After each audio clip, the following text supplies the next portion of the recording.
asking and you are taking notes, you are being intentional in discerning if their words actually match with their action, if they're actually saying what they mean.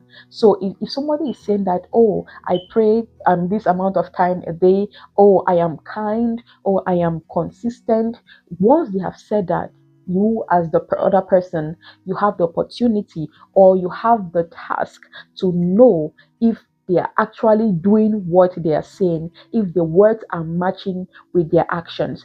The second thing that you should ask pertaining to this is, what is your value? What is your idea concerning marriage? Because unfortunately, a lot of us don't know that marriage is covenant business. We think marriage is a contract. So you have to ask the other person, what is your understanding of marriage? When they talk about marriage, why do people get married? Try to find out from them if they share the same insight with you, if they share the same vision and the same purpose for marriage as you. That way, you'll be able to ascertain if these are people that can work with you, if this is somebody that you can confidently live with, and if you can confidently ride in their boat of marriage, right? Another thing that we are going to talk about is handling conflicts. Handling conflicts. This comes under your emotions. So you ask them, for example, once for example, if there is a misunderstanding, how do you handle conflicts? Because some of us can be very rash, some of us can be very violent, some other people can shut out or shut down. It is important to understand if this person's maturity level. How do they handle conflict?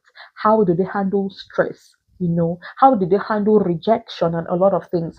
Unfortunately, some people, if they get rejected or if they are having conflicts, they shut down and they are not able to function. So it's good to understand this person's maturity level, not just spiritually, but emotionally as well. Okay, moving past that, you ask the person, how about your career?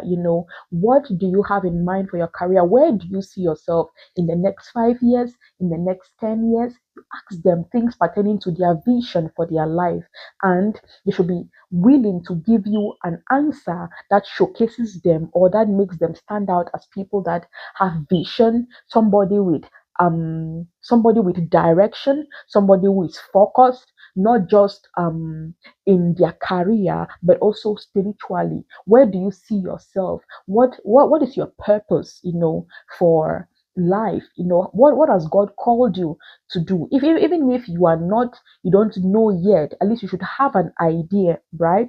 Yeah, so it's very